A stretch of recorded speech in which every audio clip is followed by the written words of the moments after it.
नमस्कार साथियों, NMF news देख रहे हैं आप। आपके साथ मैं हूं अनुपम प्रसून। उत्तराखंड के देहरादून में धर्मांतरण का एक बड़ा रैकेट चलाने की साजिश हो रही थी। वहां पर हिंदू लड़कियों को टारगेट किया गया था और 21 साल की एक ऐसी लड़की जो देहरादून की रहने वाली थी, उसे पहले एक लड़के ने हिंदू बनकर अपने प्रेम जाल में फंसाया और फिर उसका नाम जबरन मरियम रख दिया। मरियम ने अब जब खुलासा किया, मरियम को जब सच्चाई पता चली तो वो खुद हैरान रह गई। शादी के लिए उसने अपना धर्म परिवर्तन तक कर लिया था, लेकिन जब शादी हो रही थी तो उसके बाद पता चला कि वो जिस लड़के के प्यार में पड़ी है वो दरअसल हिंदू नहीं, मुसलमान है। और जैसे ही उसने उत्तराखंड पुलिस को सारी बात बताई, उत्तराखंड पुलिस उसके बाद अपने स्टाइल में उसने इलाज किया है। अब ये पूरा मामला क्या है, जरा डिटेल में आपको समझाते हैं। 21 साल की देहरादून की रहने वाली एक लड़की को प्यार हो जाता है। जिससे प्यार होता है वो पहले अपना नाम हिंदू नाम से कोई भी नाम बता देता है। वो बताता है कि उसका धर्म हिंदू है। धीरे धीरे प्यार परवान चढ़ता है और आखिर में बात आ जाती है शादी तक। घर वाले राजी नहीं होते हैं उस लड़की के, लेकिन वो लड़की शादी करने को तैयार हो जाती है। फिर धीरे धीरे पता यह चलता है कि दोस्ती इतनी बढ़ गई, एक दिन लड़की को एक ग्रुप में ऐड करवा दिया जाता है और उस व्हाट्सएप ग्रुप का नाम क्या होता है, रिवर्ट टू इस्लाम। उस व्हाट्सएप ग्रुप में जैसे ही लड़की को ऐड किया जाता है, लड़की को यह बात पसंद नहीं आती है। उसे लग जाता है कि जरूर कुछ ना कुछ दाल में काला है। फिर वो यहां से पता करने की कोशिश शुरू करती है तो पता चलता है कि जिस लड़के से वो प्यार करती है वो लड़का एक हिंदू नहीं बल्कि मुसलमान है। तो लड़की हैरान रह जाती है, लेकिन वो लड़का उसे समझाता है और बताता है कि वो उसका पूरा ख्याल रखेगा, उसके साथ शादी कर लो।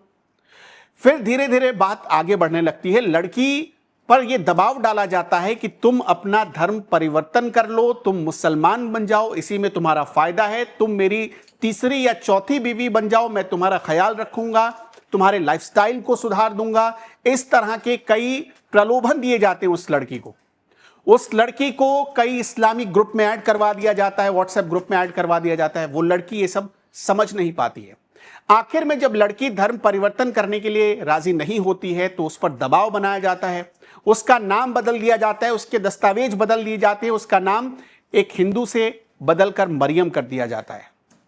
हम यहां लड़की का नाम आपको नहीं बता सकते हैं, इसलिए नहीं बता सकते कि उस लड़की की सुरक्षा से जुड़ा हुआ यह पूरा मामला है। लेकिन देहरादून पुलिस के पास उसकी सारी जानकारी मौजूद है और जिन लोगों ने ऐसा किया है वो अब हवालात की हवा भी खा रहे हैं। पुलिस उन तक पहुंच चुकी है।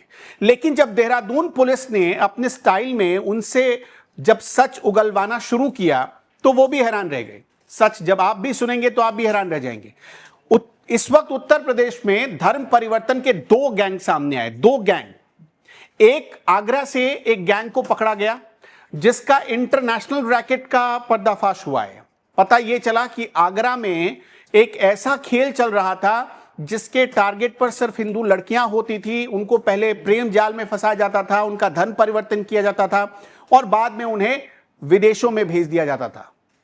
भारत के रास्ते नहीं, नेपाल और भूटान के रास्ते।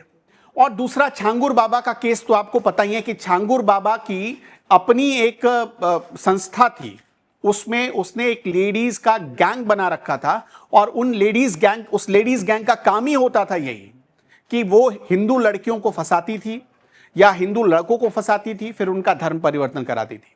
ये दो इस वक्त बड़ी चर्चा में है। लेकिन आगरा वाला जो केस है वो केस ही देहरादून वाला केस है, मतलब दोनों में कनेक्शन है। पता यह चला, देहरादून पुलिस ने जब छानबीन की तो जिस लड़की को फंसाया गया था और जिस लड़के ने फंसाया था वो उसी आगरा वाले ग्रुप से जुड़ा हुआ था। उसका मास्टरमाइंड दिल्ली से गिरफ्तार किया गया है। और अभी कुछ और जानकारी यह सामने आई कि उस लड़की को बाहर विदेशों में भेजने की तैयारी थी। जानकारी यह भी सामने आई कि इनका बड़ा नेटवर्क फैला हुआ है जो जम्मू कश्मीर से लेकर सिलीगुड़ी तक मौजूद है। वो ऐसे इलाके में जो गरीब फैमिली की लड़कियां होती हैं उनको टारगेट करते हैं, या जो कॉलेज में पढ़ने वाली लड़कियां होती हैं उनको टारगेट करते हैं और नेपाल भूटान के रास्ते विदेशों में भेज दिया जाता है। कुछ पाकिस्तान चली जाती हैं, कुछ सीरिया चली जाती हैं, कुछ को फॉरेन कंट्रीज में नौकर बना दिया जाता है इस हिसाब से, और कुछ तो लालच में पड़कर भी अपनी जिंदगी तबाह कर लेती है। धामी सरकार ने, आपने देखा ही होगा कि हाल ही में ऑपरेशन कालनेमी चल रहा है उत्तराखंड में। ऑपरेशन कालनेमी में भी जो जानकारी सामने है कि बाहर से कुछ लोग आए, ये मुसलमान थे। उनका काम क्या होता था, वो साधु के वेश में आए और इन्फ्लुएंस करते थे लोगों को, उनका धर्म भ्रष्ट करते थे, उनका धर्मांतरण करवाते थे। इस तरह की जानकारी भी सामने आई थी और ठीक इस तरह का मामला और भी चल रहा था।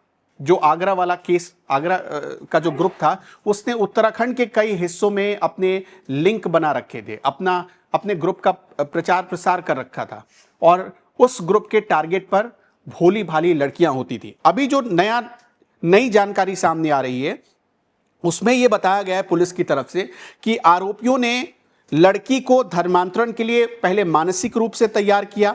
लड़की का फोन खराब हुआ, उसे नया फोन खरीद कर दिया गया, उसके रिचार्ज के पैसे तक दिए गए। इसके बाद कहा गया कि अब सहायता तभी मिलेगी जब तुम इस्लाम अपना लोगी और रहमान से, अब्दुल रहमान से निकाह कर लोगी। फिर सामने आया कि लड़की पर दबाव बनाया गया। लड़की को दबाव बनाकर, क्योंकि वो अपनी फैमिली में अकेली थी, उस पर दबाव बनाया गया, उसका नाम बदला गया, उसके सारे दस्तावेज बदले गए, उसमें उसके नाम बदले गए, उसका नाम मरियम रख दिया गया। एक मुस्लिम वाहन चालक के माध्यम से लड़की को एक गाड़ी में बिठाया गया और वहां से हरिद्वार के रास्ते भेजने की पूरी तैयारी कर ली गई थी। इसी बीच आगरा की पुलिस को खबर मिली।